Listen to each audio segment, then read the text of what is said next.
लोग चंद्रयान 3 को कह रहे थे स्लो। नासा ने खोला राज तो सन्न रह गए। जी हां, बड़ी बड़ी बातें कही जा रही थी इसरो को लेकर कि इसरो के पास वो पावरफुल रॉकेट नहीं है कि वो डायरेक्ट ट्रेजेक्ट्री से सीधा अर्थ की सतह से चंद्रमा की सतह तक यानी कि लूनर सरफेस तक अपना रॉकेट भेज सके।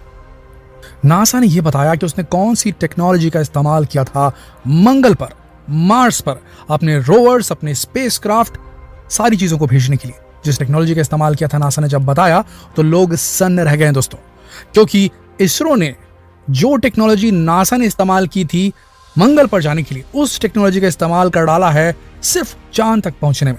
यानी कि इसरो जो है वो ज्यादा एडवांस टेक्नोलॉजी का इस्तेमाल कर रहा है चांद पर उतरने के लिए। और इस टेक्नोलॉजी का इस्तेमाल इसरो पहली बार नहीं, तीसरी बार कर रहा है। जी हाँ दोस्तों, चंद्रयान 1, फिर चंद्रयान 2 और अब चंद्रयान 3। चंद्रयान 2 के लैंडिंग क्रैश से इसका कोई लेना देना नहीं है। बात ये हो रही है कि धरती से चंद्रमा तक, चंद्रमा की सरफेस तक चीजों को भेजने का जो तरीका इस्तेमाल किया है इसरो ने, उसकी बात हो रही है।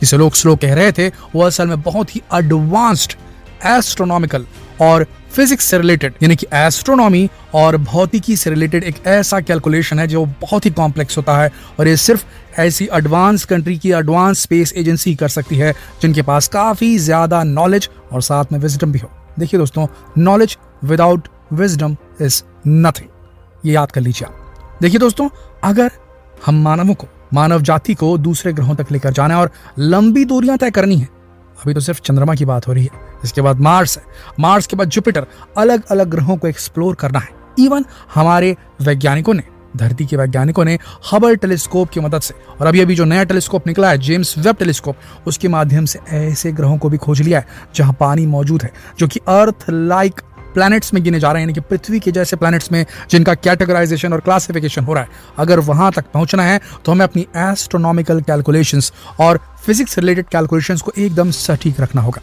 बात जब डायरेक्ट रॉकेट फायर की आती है अर्थ के सरफेस से सीधा लूनर सरफेस में जाने के लिए, सीधा रॉकेट को ल्यूनर ट्रांसफर ट्रेजेक्ट्री में डालने की, ल्यूनर ट्रांसफर ट्रेजेक्ट्री यानी कि वो हाईवे जिसकी आखिरी मंजिल चंद्रमा होता है, तब नासा ये खुलासा करता है कि उसके पास काफी स्ट्रॉन्ग रॉकेट इंजन की टेक्नोलॉजी है और वो उस रॉकेट से चांद पर सीधे अपने एस्ट्रोनॉट्स को या अपने इक्विपमेंट को भेज देता है। लेकिन उसमें खर्चा भी ज्यादा लगता है। बट बात सिर्फ खर्चे की नहीं है। नासा ये कहता है कि नासा के पास चांद तक पहुंचने के लिए तो ताकतवर रॉकेट मौजूद है, लेकिन नासा को अगर मंगल तक जाना होता है या इसके आगे यात्रा करनी होती है तो कोई रॉकेट डायरेक्ट नहीं पहुंचा सकता। उसे भी फिर इसी मेथड का इस्तेमाल करना पड़ता है, यानी कि वो मेथड जिससे रॉकेट जो है उसे उस डायरेक्शन में गोल गोल गोल गोल घुमाया जाता है, अर्थ की परिक्रमा कराई जाती है उस ऑर्बिट में, उस कक्षा में और उस डायरेक्शन में जिस डायरेक्शन में अर्थ घूम रही है, यानी कि पृथ्वी घूम रही है। और बिल्कुल वही इफेक्ट पैदा होता है जैसा चलती ट्रेन से जब ट्रेन धीमी होने लगती है और हम प्लेटफॉर्म पर उतरने की कोशिश करते हैं तो उसके साथ हम जब दौड़ के उतरते हैं तो हमारे अंदर ट्रेन की मूवमेंट की एनर्जी भी आ जाती है, उसकी मोमेंटम भी आ जाती है, तो उससे उसको स्पीड मिलती है। ऊपर से जो ग्रेविटेशनल फोर्स है, समझ लीजिए एक मैग्नेट है जो अपने इर्द गिर्द गोल गोल घुमा रहा है अभी एट प्रेजेंट चंद्रयान 3 को। और उसके बाद जो है जो साइंटिस्ट हैं वो बेहद सटीक कैलकुलेशन करके एकदम परफेक्ट टाइम पे अपने सीमित फ्यूल को, क्योंकि वो एक लिमिटेड अमाउंट ऑफ फ्यूल लेकर के जाते हैं, तो सीमित फ्यूल को बहुत सही टाइम पे सटीक ड्यूरेशन के लिए बर्न करते हैं अपने इंजन्स को ऑन करके, और जो है उसकी ट्रेजेक्ट्री को, जो हमारा चंद्रयान उसकी ट्रेजेक्ट्री को चेंज करते हैं जिससे वो एक ऑर्बिट से दूसरी ऑर्बिट में जंप करता है। और इवेंचुअली टारगेट ये रहता है कि 5 ऑर्बिट जंप करने के बाद चंद्रयान को सीधा ल्यूनर ट्रांसफर ट्रेजेक्ट्री में डाल दिया जाएगा। यानी कि जब ये गोल घूम करके पृथ्वी के पास आता है तब यहाँ पर अर्थ बाउंड ऑर्बिटल मनूवर करने के लिए जो अर्थ बाउंड फायरिंग की जाती है, उसमें जो इंजन है उसको चालू किया जाता है थोड़ी देर के लिए ताकि उसकी ऑर्बिट का जो घेरा है वो बड़ा होता चला जाए। अभी एट प्रेजेंट वो 4th ऑर्बिट में है और 25 जुलाई को इसको 5th ऑर्बिट में डाल दिया जाएगा। इन 5 ऑर्बिट में गोल गोल घूमने के बाद बिल्कुल एक स्लिंग की तरह इसे गोल गोल घुमा के सीधा फायर किया जाएगा और ये सीधा फिर ल्यूनर ट्रेजेक्ट्री में चला जाएगा। यानी कि अर्थ के ग्रेविटेशनल फोर्स का इस्तेमाल करके इसे मूवमेंट दिया जा रहा है रादर देन पूरा फ्यूल को बर्न करके।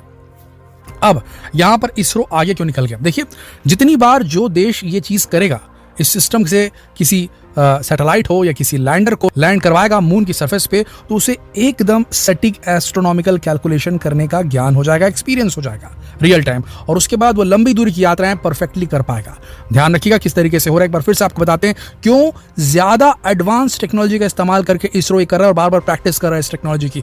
इसरो का चंद्रयान 3 स्लो नहीं है। ये जो टेक्नोलॉजी यूज की जा रही है इससे हम मंगल पर और उसके आगे भी जा सकते हैं दोस्तों आने वाले भविष्य में। ध्यान से सुनिएगा कैसे हो रहा है सब। 15 जुलाई 2023 को पहली ऑर्बिट में एस्टैब्लिश किया गया था चंद्रयान 3 को, जिसकी पेरिजी जो थी वो 173 किलोमीटर थी और अपोजी जो थी वो 41,762 किलोमीटर थी। अब ये पेरिजी क्या है और अपोजी क्या है? जब हम एक सर्कल बनाएंगे, अभी सर्कल तो नहीं है, एक इलिप्टिकल ऑर्बिट में गोल गोल घुमाया जा रहा है चंद्रयान को, ताकि वो गोल गोल घूम के उसके अंदर एक स्पीड जनरेट हो जाए अर्थ की ग्रेविटेशनल फील्ड का इस्तेमाल करके। तो जो एक गोला है, जो घेरा है, इसका जो सबसे समीप बिंदु है धरती से, उसे पेरिजी कहा जाता है, और सबसे दूरस्थ बिंदु जो है इस सर्कल का, इस घेरे का, उसे एपोजी कहा जाता है। तो पहला ऑर्बिट जो हमारा था वो 173 किलोमीटर पेरिजी पास वाला और 41,762 जो था किलोमीटर एपोजी था। उसके बाद 17 जुलाई को जैसे ही ये धरती के करीब आया, 173 किलोमीटर के पेरिजी में आया, अब इस ट्रैक यानी कि ISTRAC यानी कि ISRO telemetry tracking and command network Bengaluru, ये इसरो का एक ऑफिस है, स्टेशन है, जहां से हर सैटेलाइट रॉकेट लॉन्च के ऊपर ट्रैकिंग की जाती है और यहीं से वो बटन दबा जाता है जो हमने आपको बताया, स्ट्रेटेजिक, जो एकदम सही टाइम पे जो इंजन को चालू करने का काम था। तो जब पहली ऑर्बिट में दूसरी ऑर्बिट में उसे भेजना था 17 जुलाई 2023 को, तब क्या किया गया? ये जैसे 173 किलोमीटर के पास पहुंचा तब earth bound orbital manoeuvre second number का किया गया और उस दौरान थोड़ी देर के लिए इंजन को चालू किया गया और जो 173 किलोमीटर के पास में पहुंचा था उसे थोड़ा पुश करके 226 किलोमीटर दूर भेज दिया गया, जिससे उसकी पेरिजी जो थी वो 226 हो गई और उसकी एपोजी जो थी वो 41,000 के ऊपर पहुंच गई।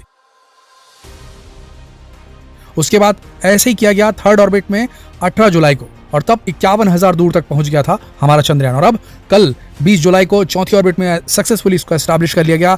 इसकी पेरिजी जो है वो 233 किलोमीटर है और एपोजी जो दूरस्थ पॉइंट है वो 71,353 किलोमीटर हो चुका है।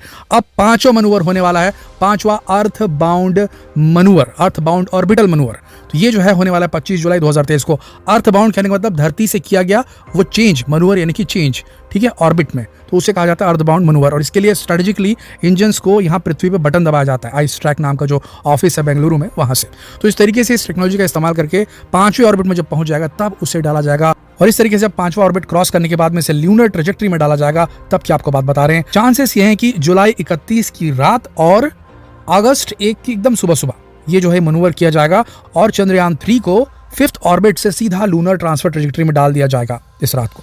और उसके बाद प्लान ये है कि फिर ये वहां से पहुंचने के बाद में लूनर जो ऑर्बिट है उसमें इंसर्शन के लिए फिर से आईएस ट्रैक से बटन्स दबाए जाएंगे और ऑटोमेटेड सिस्टम काम करेगा, और फिर वहां गोल गोल वहां पे लूनर ऑर्बिट का चक्कर लगा के धीरे धीरे जब 100 बाई 100 यानी कि एपोजी और पेरिजी 100 किलोमीटर की हो जाएगी, 100 बाई 100 की पेरिजी, एपोजी और पेरिजी हो जाएगी लूनर ऑर्बिट में, उसके बाद वहां से लैंडर को अलग करेगा प्रोपल्शन मॉड्यूल, और उसके बाद लैंडर जो है धीरे धीरे धीरे नीचे उतरेगा और वहां करेगा। तो इसके लिए सोचिए कितना ज्यादा कैलकुलेशन करना पड़ा। ध्यान रखिएगा इस बात का दोस्तों, ये जो मून है ये सर्कुलर ऑर्बिट में नहीं घूमता पृथ्वी के, एलिप्टिकल यानी कि अंडाकार ऑर्बिट में परिक्रमा कर रहा है। तो ऐसी स्थिति में चंद्रमा का जो डिस्टेंस है पृथ्वी से वो हर बार चेंज हो रहा है, आप इस बात को देखिए। और उसमें सटीक कैलकुलेशन करना कि पहले उसको पृथ्वी के अराउंड ही घुमा रहे हो 5 बार, फिर उसके बाद उसको सही डायरेक्शन दे रहे हो अकॉर्डिंग टू वो प्लेस कि चंद्रमा जो है जहां पर होने वाला होगा उस जगह को कैलकुलेट करना, और फिर वो वहां पहुंचेगा तब उसे उसकी ऑर्बिट में इंसर्ट करना। बहुत बड़ी बात है दोस्तों।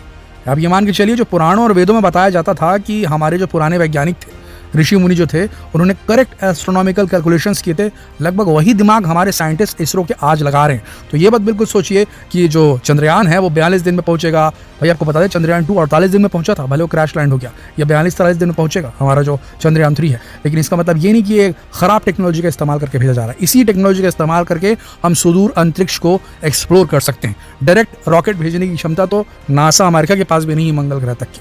तो समझ गए आप इस बात को। आशा करते हैं इस वीडियो से आपको कुछ नया जानने को मिला होगा। अगर ये वीडियो आपको नॉलेजेबल लगी तो आपसे रिक्वेस्ट है कि इसे अपने तक सीमित बिल्कुल न रखें, इसे शेयर करें फेसबुक पर, व्हाट्सएप पर, यूट्यूब पर। याद रखिए ज्ञान बांटने से बढ़ता है। मिलते हैं अगले वीडियो में, तब तक के लिए आप सबका इस वीडियो के अंत तक बने रहने के लिए दिल से धन्यवाद।